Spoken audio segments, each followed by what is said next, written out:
మీ business ఏదైనా మీ ఊర్లో promotion చేయాలంటే అది సుమన్ టీవీతోనే సాధ్యం. ఇప్పుడే సంప్రదించండి. హాయ్ హలో నమస్తే వెల్కమ్ టు సుమన్ టీవీ. నేను మీ ముద్దం విక్రమ్. ప్రస్తుతం మనం ఖానాపూర్ గ్రామంలో ఉన్నాం. నిర్మల్ జిల్లా ఖానాపూర్ గ్రామంలో ఇక్కడ శ్రీ రాముల వారి ఆలయం వద్ద అయితే మనం ఉన్నాము.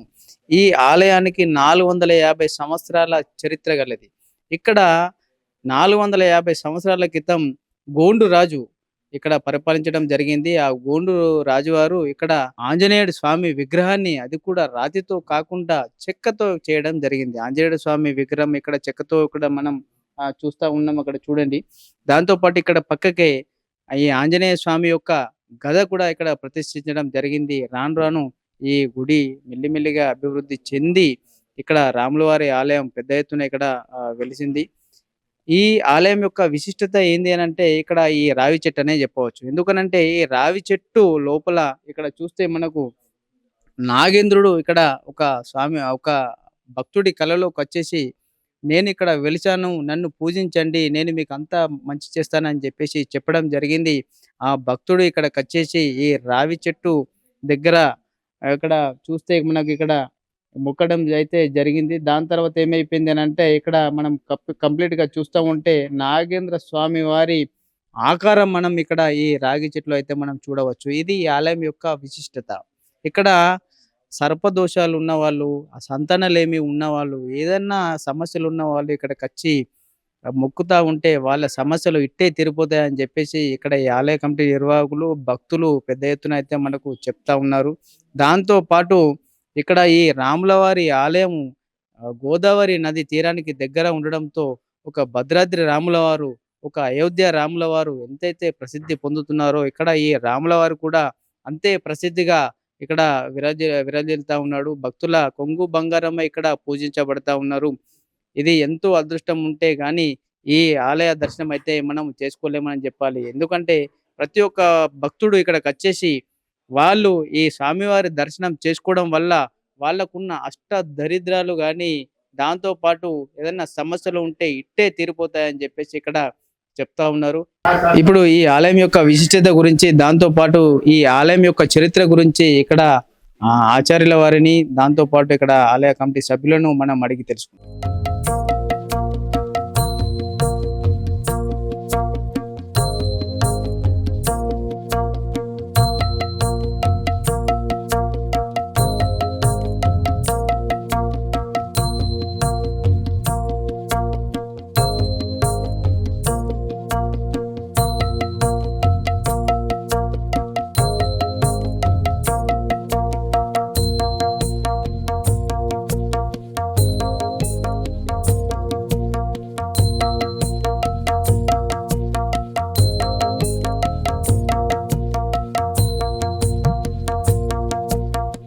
ఇప్పుడు మనతో పాటు ఈ ఆలయ అర్చకులు కీర్తి రాఘవ శర్మ గారు మనతో పాటు అందుబాటులో ఉన్నారు. ఈ ఆలయం యొక్క విశిష్టత గురించి, దాంతో పాటు ఈ ఆలయం యొక్క చరిత్ర గురించి ఒకసారి కీర్తి రాఘవ శర్మ గారికి మనం అడిగి తెలుసుకుందాం. సార్ నమస్కారం సార్. సార్ చెప్పండి, ఈ ఆలయం యొక్క విశిష్టత, చరిత్ర ఒకసారి మా సుమన్ టీవీ ప్రేక్షకులకు వివరించండి సార్. జై శ్రీరామ్. వేద వేదాంత వేద్యాయ మేఘ శ్యామలమూర్తయే పుంసాం మోహన రూపాయ పుణ్యశ్లోకాయ మంగళం. మనం చూసినట్టయితే చరిత్రలో రాములవారి ఘనత మన భారతీయులకు తెలియంది కాదు. మొన్ననే మనం అయోధ్య రాముణ్ణి, పురాతన క్షేత్రాన్ని ఘనంగా ప్రతిష్ఠింపజేసుకున్నాము. మేము కూడా ఇక్కడ చాలా సంతోషంగా, మాది కూడా 450 సంవత్సరాల పూర్వం గోండు రాజులు పరిపాలించినప్పటిదని పెద్దలు అంటుంటే విన్నది కనుక మేము కూడా చాలా ఘనంగా భక్త సమూహంతోని, అందరూ భక్తులు కలిసి కట్టుగా, కులాలతో అతీతంగా చాలా చక్కగా అందరం కలిసి హనుమాన్ స్వాములతో ఇక్కడ ఘనంగా రామనామ సంకీర్తన గాని, రాముల వారికి సంబంధించిన స్తోత్ర పారాయణాలు, హనుమాన్ చాలీసతో ఘనంగా ఇక్కడ కూడా అయోధ్య నాడు ప్రతిష్ఠ రోజు ఘనంగా నిర్వహించుకున్నాం భక్తజన సహకారంతోని. ఆ యొక్క రాముల వారి గురించి మనం చూస్తే పూర్వం ఇంతకుముందు చెప్పినట్టు శ్లోకంలో మనం మామూలుగా స్త్రీ పురుషుల సహజమైన వశీకరణ ఉంటుంది. ఒకళ్ళని చూస్తే ఒకళ్ళు ఆకట్టుకుంటారు. అదే రాముల వారిని చూస్తే పురుషులు కూడా ఆకట్టుకునే వాళ్ళ పుణ్యశ్లోకాయ మంగళం. పుంసాం మోహన రూపాయ పుణ్యశ్లోకాయ మంగళం. మరి రాముల వారిని మగవాళ్ళు సైతం ఆకర్షింపజేసే ముఖం, అటువంటి సౌందర్యము అని చెప్పేసి ఋషులు మునులు కూడా ఆయనను మోహంలో పడేటి వాళ్ళ, ఆ రాముల వారి మోహంలో పడేటి వాళ్ళట. అంత గొప్ప అవతారం అది. ఆయనంత అందము ఆ యొక్క దశావతారాల్లో ఆయనంత అందం ఏ దేవతకు లేదు అని చెప్పేసి గొప్పగా చెప్పుకుంటారు. మరి చూస్తే ఇక్కడ మా రాముల వారు కూడా అంతే. భక్తులు కొంగు బంగారమై పిలిచిన వెంటనే పలికి వారి కోరికలను నెరవేర్చి, సంతానం లేని వాళ్ళకి సంతానం కానీ, వివాహాది శుభకార్యాలు కేవలం ఆయన తలెంబ్రాలు నెత్తి మీద వేసినా కానీ ఆయన చాలా సంతోషంగా వాళ్ళ ఇంట్లో శుభకార్యము జరిగేది. మరి అటువంటి ఘన చరిత్ర, ఎంతో కాలం నుంచి పూజలు, వేద పారాయణాలు, ఆగమ శాస్త్రం ప్రకారం ఇక్కడ పూజలు జరుగుతున్నాయి గనక స్మార్థాగమ శాస్త్రం ప్రకారము నిత్య కైంకర్యాలు జరుగుతున్నాయి. ఆ యొక్క మనం ఎలా పూజలు, దీపం పడగొట్టకుండా పూజలు నిర్వహిస్తూ అనేక రామనామ సంకీర్తన చేయడం వల్ల ఇక్కడ ఆలయము యొక్క దేవతా శక్తి కూడా అధికమవుతుంది.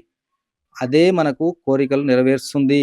ఇక్కడ చెట్టులో శేషునిపై నారాయణమూర్తి అవతారమే సాక్షాత్తు రాముల వారు.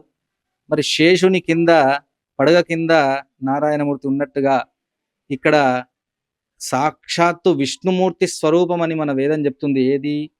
ఆ యొక్క అశ్వత్థ వృక్షం, ఆ రాగి చెట్టు నారాయణమూర్తి స్వరూపమే అని మనకు చరిత్ర చెప్తుంది. నేను ఆ చెట్టులో కొలువై ఉంటే నన్ను ప్రదక్షిణాలు చేయండి. అందుకే మనం ఆంజనేయ స్వామి క్షేత్రాల్లో చూస్తే ఆ యొక్క రాముడి బంటు ఆంజనేయ స్వామి గుళ్ళో రాగి చెట్టు తప్పకుండా ఉంటుంది, శివకేశవులు ఉంటారు. మరి అటువంటి ఆ యొక్క వృక్ష నీడ కింద మా యొక్క వృక్షం మహిమ ఏంటంటే, ఇక్కడ సర్పము దాంట్లో ఒక భక్తుడికి కలలో కనబడి చెప్పింది, నేను ఇందులో కొలువై ఉన్నానని. అప్పటి నుంచి ఎవరైనా ఇక్కడ నాగప్రతిష్ఠ చేసినా, నాగ పూజ చేసుకున్నా, చాతనైన పూజ పత్రం పుష్పం ఫలం తోయం, భక్తితో దేవునికి పత్రి పుష్పం ఎలా సమర్పించినా భక్తితో సమర్పించాలి అని చెప్తున్నారు. మరి ఆ భక్తితో సమర్పించడం వల్ల ఆయన చాలా సంతోషం చెందుతాడు. మరి ఆ యొక్క నాగేంద్రునికి చిన్నగా పత్రం పుష్పం ఫలం తోయం అన్నట్టుగా చిన్నగా పూజ చేసి, ఎవరి శక్తిని అనుసారం వాళ్ళు పెద్దగా చేసే వాళ్ళు ఉంటారు, శక్తిని బట్టి చిన్నగా చేసే వాళ్ళు ఉంటారు. ఆ యొక్క రాగి చెట్టుకు ప్రదక్షిణం చేసి సంతానమైన వాళ్ళు ఎంతరో కోకొల్లలుగా ఉన్నారు. అటువంటి ఈ ఆలయాన్ని శిథిలావస్థకు వస్తుంది, చాలా పురాతనమైంది కనుక పునర్నిర్మాణం చేద్దామని భక్తజనులు, హనుమాన్ భక్త బృందం, ఆలయ గౌరవ సభ్యులందరూ కూడా, పెద్దలు, ఊరందరికి కూడా ఇదే ఒకటి. ఖానాపూర్ గ్రామంలో ఊరు మొత్తానికి ఇది ఒక్కటే ఉంది దేవాలయం, రామాలయము. దీన్ని ఇంకా వైభవంగా స్థల సేకరణ చేసి వైభవంగా ఇంకా నిర్మిద్దాము పెద్దగా. క్షేత్రస్థాయిలో భద్రాచలం అటువంటి క్షేత్రస్థాయిలో, బాసరు, కొండగట్టు ఇవన్నీ క్షేత్రాలు అంటారు. పురాతన దేవాలయం ఇట్లా శిథిలం కాకూడదని అందరి పెద్దల సహకారం, భక్తజనుల సహకారంతో ఆ యొక్క స్థల సేకరణ చేసి ఘనంగా నిర్మిద్దామని ఆలోచిస్తున్నాము. మరి మనం శాశ్వతం కాదు, కేవలము ఈ యొక్క దేవాలయాలు, మన సనాతన సంస్కృతి, సనాతన ధర్మం శాశ్వతం కనుక ఎవరైనా ఆలోచన ఉన్న వాళ్ళు కూడా అందరూ ముందుకు వచ్చి మా పురాతన రాముని అనుగ్రహాన్ని, కోదండ రాముని అనుగ్రహాన్ని పొందాలని మేము ఆశిస్తున్నాం. సుమన్ టీవీ ద్వారా ప్రేక్షకులందరూ కూడా ఇవన్నీ వీక్షిస్తుంటారు. అందరూ వచ్చి దర్శించండి, పురాతన రాముణ్ణి చూసి తరించండి. మీ కోరికలు తప్పకుండా, భద్రాద్రి రాముడు ఎంత గొప్పవాడో, అయోధ్య రాముడు ఎంత శక్తివంతుడో, ఇక్కడ మా రాముడు కూడా అంత శక్తివంతుడు, పురాతనమైంది అని తెలియజేస్తున్నాం. జై శ్రీరామ్. జై శ్రీరామ్.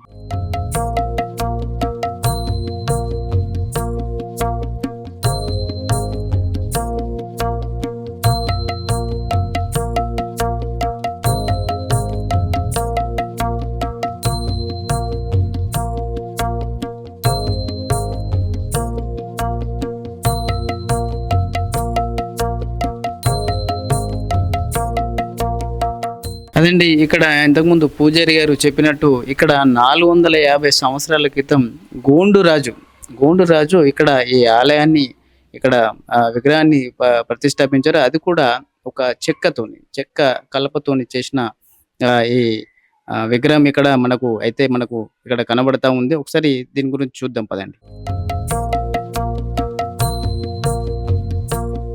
ఈ హనుమాన్ వారి గదని చూస్తే ఇక్కడ ఆ ఆ, చెక్కతోని ఇక్కడ చేయబడి ఉంది. ఈ కలపతోని ఇక్కడ చేశారని చెప్పి చెప్తా ఉన్నారు. అది కూడా 450 సంవత్సరాల క్రితము ఇక్కడ ఈ హనుమాన్ వారి ఆలయాన్ని ఇక్కడ చేయడం జరిగింది. దాని తర్వాత రాను రాను ఇక్కడ ఈ గుడిని ఇక్కడ ఈ కమిటీ సభ్యులు కానీ ఈ గ్రామస్తులు కానీ డెవలప్ చేసి మెల్లిగా ఇప్పుడు రాముల వారి ఆలయాన్ని ప్రత్యేకంగా నిర్మించడం అయితే జరిగింది. కాకపోతే ఎంతో అదృష్టం ఉంటే గాని ఇలాంటి దర్శనం మనకు దొరకదండి. ఎందుకంటే ఈ చరిత్ర అనేది 450 సంవత్సరాల క్రితం ఇక్కడ చరిత్ర అతి పురాతన ఆలయం. మరి ముఖ్యంగా చూస్తే ఇక్కడ ఎందరో మందికి వాళ్ళు కోరుకున్న కోరికలు తీరడం అయితే జరుగుతూ ఉన్నది. చుట్టుపక్కల నుంచి చుట్టుపక్కల జిల్లాల నుంచి చాలా మంది ప్రజలు ఇక్కడికి వచ్చేసి ఈ విగ్రహ ఇక్కడ ఈ ఆలయ దర్శనం చేసుకుంటా ఉంటారు. వాళ్ళ కోరికలు ఈ స్వామివారి ముందు ఉంచుతా ఉన్నారు. దానివల్ల ఏందనంటే వాళ్ళ కోరికలు తీరుతాయని భక్తుల్లో ప్రగాఢ నమ్మకం అయితే ఉంది.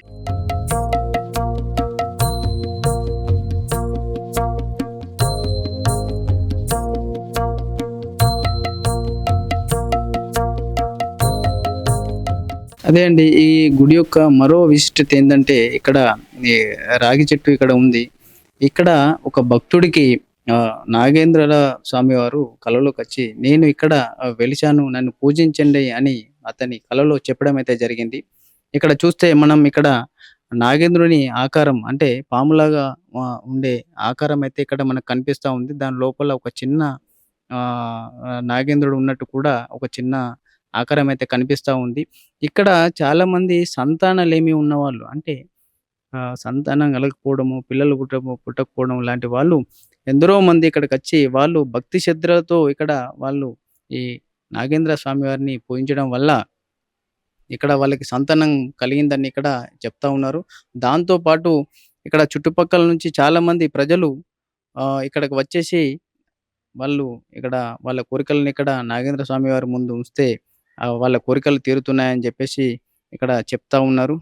మరి ముఖ్యంగా ఇక్కడ చాలామంది సంతానం కలిగిన వాళ్ళు కూడా వాళ్ళు ఇంకా వేరే అంటే స్వామివారికి ఆహ్, ఉడతా సాయంగా వాళ్ళిక్కడ చిన్న చిన్న విగ్రహాలు కూడా ఇక్కడ ప్రతిష్ఠించడం అయితే జరిగింది. వాటిని కూడా మనం చూద్దాం.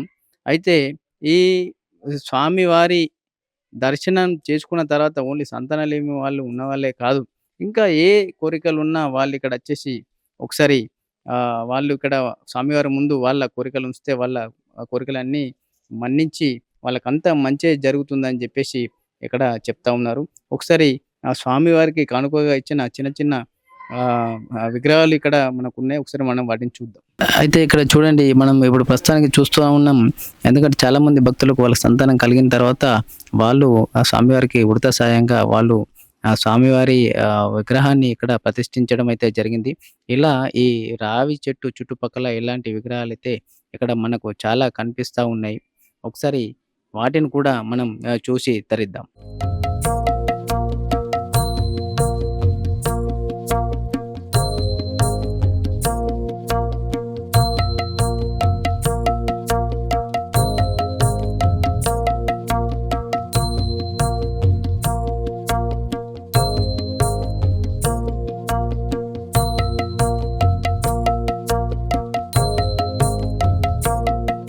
ఇప్పుడు ప్రస్తుతానికి మనతో ఈ ఆలయ కమిటీ సభ్యులు జనార్దన్ గారు అందుబాటులో ఉన్నారు. ఒకసారి జనార్దన్ గారికి అడిగి తెలుసుకుందాం ఈ ఆలయం యొక్క విశిష్టత గురించి.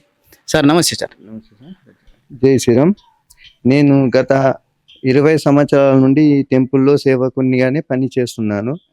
అలాగే ఇక్కడ నాకు తెలిసిన సభ్యులు గారు చెప్పిన విధానం ప్రకారం 450 సంవత్సరాల నుండి ఈ గోండురాజు అంటే హనుమాన్ స్వామి ఇక్కడ వెలిసిందని చెప్పి ప్రతిష్ఠితి. అలాగే ఈ రాయి చెట్టు ఇక్కడ ఉన్న పరిసరాలు మొత్తం ఏది అనుకుంటే అదే మనకి ఇక్కడ జరుగుతుంది. ఉదాహరణకు ఇప్పుడు మేమే ఇక్కడ ఒక 10 సంవత్సరాల నుంచి దాదాపుగా మాకు జరిగిన సంఘటనలే ఎన్నో అయినాయి. అలాగే మంచిగా కూడా జరిగింది. అలా స్వామివారు ఇక్కడ అన్నిటికీ అంటే ఎలాంటి ముప్పి లేకుండా చూసుకుంటున్నారని ప్రసిద్ధి చెందింది. మాకు జరిగిన సంఘటనలు కూడా దీనికి నిదర్శనం. ఎలాగో వెళ్ళేటప్పుడు ఇట్లానే మేము అనుకున్నాం. ఇట్లా ఆటో యాక్సిడెంట్ అవుతుంది అని చెప్పేసి అలాగే యాక్సిడెంట్ అయింది. అలాగే అంత ఆటో మొత్తానికి యాక్సిడెంట్‌లో మొత్తం ఆటో తుక్కు తుక్కు అయిపోయింది గానీ, అందులో ఉన్న మనుషులు ఎవ్వరికీ ఏమి కాకుండా ఆ స్వామివారే కాపాడినాడు. అలాగే ఇట్లానే ఇప్పుడు ఇక్కడికి వచ్చిన హనుమాన్ భక్తులు సుమారు 1000-1500 మాలలు ప్రతి సంవత్సరం. ఇక్కడ 2000 అలాగే ప్రతిష్ఠిగా ఒక 10,000 మందితోటి శ్రీరాముని కళ్యాణం. ఇక్కడ అన్ని మంచి అంగరంగ వైభవంగా ఆలయ కమిటీ, అలాగే హనుమాన్ భక్త బృందం, అలాగే ప్రతి ఒక్కరు సేవకులు ఇక్కడ అలాగే ఇప్పుడు జరగబోయే ప్లేస్ ఒక పెద్ద అంటే ఒక 10 గుంటలు నుంచి 15 గుంటలు మొత్తం ఒక 30 గుంటల జాగా ఆలయానికి సేకరించడం జరిగింది. అలాగే దాతలు కూడా అందరు సహకరిస్తున్నారు. అలాగే ఇప్పుడు రాబోయే రోజులలో ఈ టెంపుల్ అంగరంగ వైభవంగా పుణ్యక్షేత్రంగా కావాలని చెప్పి మేము అనుకుంటున్నాం. ఆలయ కమిటీ వాళ్ళు కూడా పెద్దలు, అలాగే ధర్మకర్తలు, అలాగే ఊరు మీద ఉన్న ప్రజలు ప్రతి ఒక్కరు ఆళ్ళు ఇచ్చిన వాళ్ళు, సహకారం చేసిన వాళ్ళు కూడా చాలా బాగున్నది.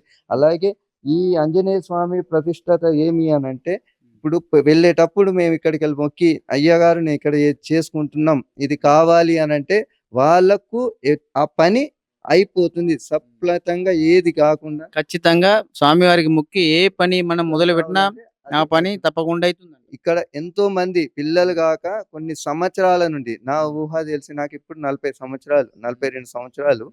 ఈ 42 సంవత్సరాల నుంచి మా నాన్న ఎప్పుడు నేను చిన్నప్పటి కంటే ముందటి నుంచి హనుమాన్ దీక్ష పట్టిండు. అప్పటి మా నాన్న అయిన తర్వాత నేను కూడా హనుమాన్ దీక్షనే పట్టిన. అప్పటి నుండి ఇప్పటి వరకు మాకు ఎలాంటి ఆకంఠం కాలేదు. మంచి ఇక్కడ ఎన్నో బాబాలు వచ్చిండ్రు. నాందేడ్ బాబా నాందేడ్ బాబా వచ్చి ఈ ప్రతిష్ట గురించి ఆయనని చెప్పిండు. అక్కడ చెప్పిన దానికి ఇక్కడ పిల్లలు అయితారు. ఇక్కడ మీరు ఇంత మంచి టెంపుల్‌ని ఎందుకు ఇట్లా చేస్తున్నారు?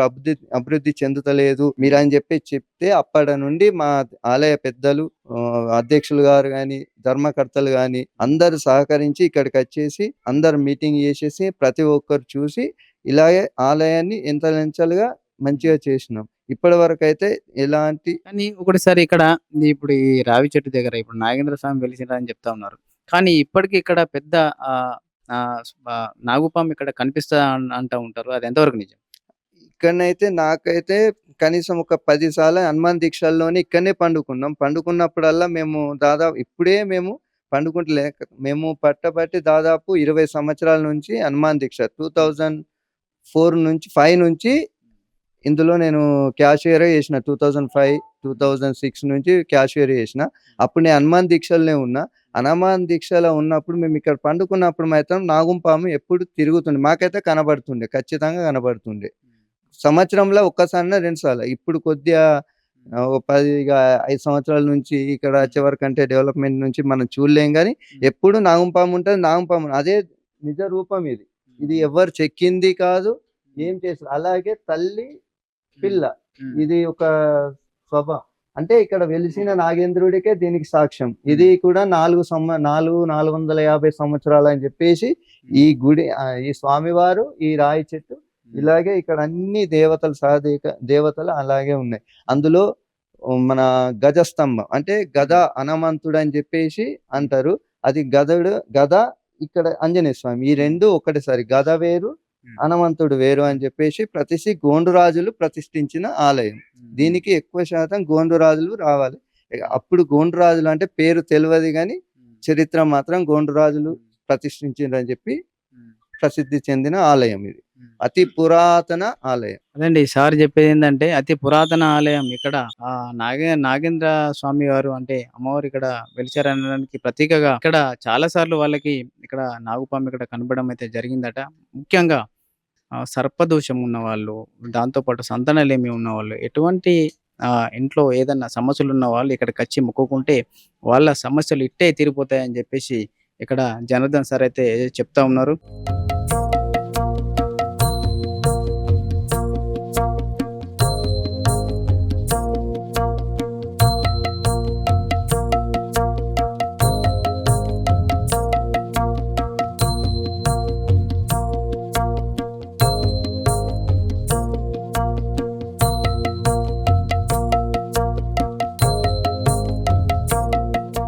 ఇప్పుడు మనతో పాటు రాము గారు అందుబాటులో ఉన్నారు. రాము గారు ఇక్కడ ఆలయ కమిటీ సభ్యులు. ఒకసారి రాము గారికి మనం అడిగి తెలుసుకుందాం. ఇక్కడ నూతనంగా ఏర్పడబోయే టెంపుల్ గురించి ఒకసారి మనం అడిగి తెలుసుకుందాం. సార్ చెప్పండి. నమస్కారం. ఇక్కడ ఉత్తరవాహిని తీరం లోపల ఈ రామాలయం వెలిసింది. దాదాపు 400 సంవత్సరాల నుంచి ఈ ఆలయం ఉన్నది. ఇటు దానికి మేము దాదాపు అంటే మేము ఈ కమిటీ ద్వారా అయితే 30-40 సంవత్సరాల నుంచి కళ్యాణం చేస్తున్నాము. దీని ద్వారా 10,000 భక్తులు దాకా వస్తారు. మంచిగా కళ్యాణ వైభవంగా జరుగుతుంది. మళ్ళీ 5,000-10,000 మంది దాకా భక్తులు దీక్ష తీసుకుంటారు. మంచి వైభవంగా జరుపుతాము. ఇటు దానికి నూతనంగా ఆలయం నిర్మించాలనుకొని స్థల సేకరణ కూడా చేసినాము. దానికి స్థలాన్ని కూడా కొన్నాము.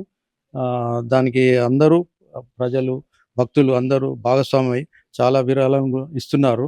అట్టి దానికి త్వరలో నూతన ఆలయం నిర్మించాలని తలపెట్టి దీనికోసం అందరం కృషి చేస్తున్నాం. కమిటీ సభ్యులం అందరము. ఈ ఆలయానికి ప్రభుత్వం కొద్దిగా సాయం సహకారాలు అందించాలని కోరుచున్నాం. సార్ చెప్పండి సార్. సుమన్ టీవీ గారికి నమస్కారం. నా పేరు గడదాస్ రవిచరణ్ గారు. నేను నాకు 50 సంవత్సరాలు ఉంటుంది వయసు. నేను చిన్నప్పటి నుండి కూడా చూస్తున్నా ఈ ఆలయం. ఈ ఆలయం చాలా ప్రాచీన పురాతన క్షేత్రము.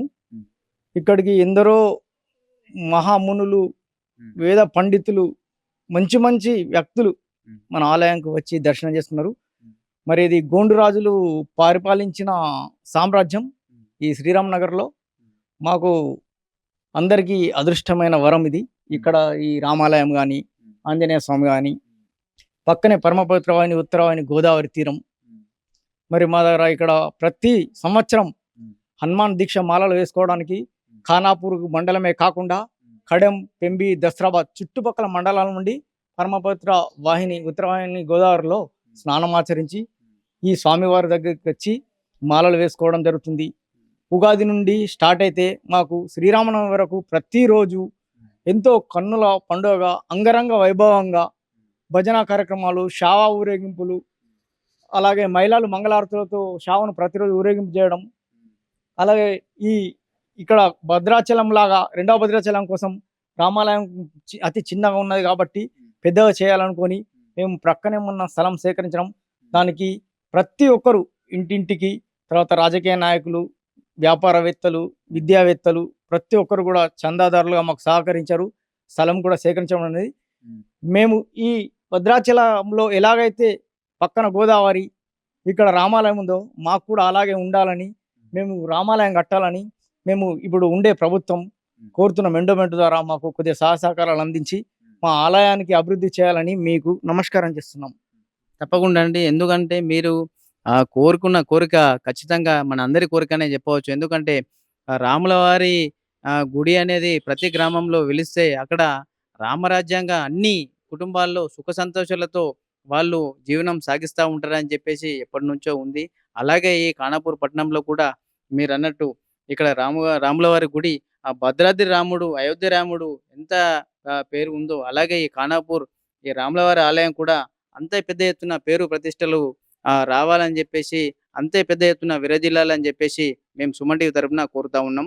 మరీ ముఖ్యంగా గవర్నమెంట్కు మాత్రం తప్పకుండా మేము విన్నవిస్తూ ఉన్నాము. ఇక్కడ ఎండోమెంట్ తరపున ఇక్కడ ఈ ఆలయాన్ని కొద్దిగా డెవలప్ చేసి అందరికీ మంచి దర్శనం కలిగించే విధంగా ఇక్కడ డెవలప్మెంట్ చేయాలని చెప్పేసి మేము కోరుతా ఉన్నాం. మరి ఖానాపూర్ పట్టణంలో అత్యంత విశిష్టతను చాటు చేసుకున్నటువంటి ఈ హనుమాన్ ఆలయం యొక్క ప్రాశస్త్యాన్ని బయటకు తెలియజేయడంలో సుమన్ టీవీ వారు ప్రత్యేకమైన శ్రద్ధ కనబరిచినందుకు, వారు ఇంత దూరం విచ్చేసి మా ఆలయాన్ని దర్శించి మా దగ్గర విషయాలు తెలుసుకొని దీన్ని బహిర్గతం చేయడంలో వారి వంతు కృషిని వెలిబుస్తున్నందుకు సుమన్ టీవీ వారికి ప్రత్యేకమైనటువంటి ధన్యవాదాలు తెలియజేసుకుంటున్నాం. జై శ్రీరామ్. ఇటువంటి సుమన్ టీవీ ప్రేక్షకులందరికీ సీతారాముల వారి మంగళ శాసనములు. ఈ యొక్క సుమన్ టీవీ చేస్తున్నట్టు ఇటువంటి ప్రోగ్రాం చాలా గొప్పగా అనిపిస్తుంది. మారుమూల ప్రాంతాలన్నీ కూడా వెతికి ఎక్కడ ఏ విశిష్టత ఉంది, మన సనాతన వైభవం ఎక్కడుంది అని చెప్పేసి వెతికి ఇటువంటి కార్యక్రమాలు ఎంతో ఈ యొక్క మరుగునబడిన ఆలయ అభివృద్ధికి తోడ్పడతాయి. మీ యొక్క ఛానల్ కూడా ఇంకా అభివృద్ధి చెందాలి, ఇటువంటి కార్యక్రమాలు మరెన్నో చేయాలి అని చెప్పేసి కోరుకుంటున్నాము. సుమన్ టీవీ ప్రేక్షకుల అందరికీ కూడా రామచంద్రమూర్తి ఆశీర్వచనాలు తెలియజేస్తున్నాము. జై శ్రీరామ్.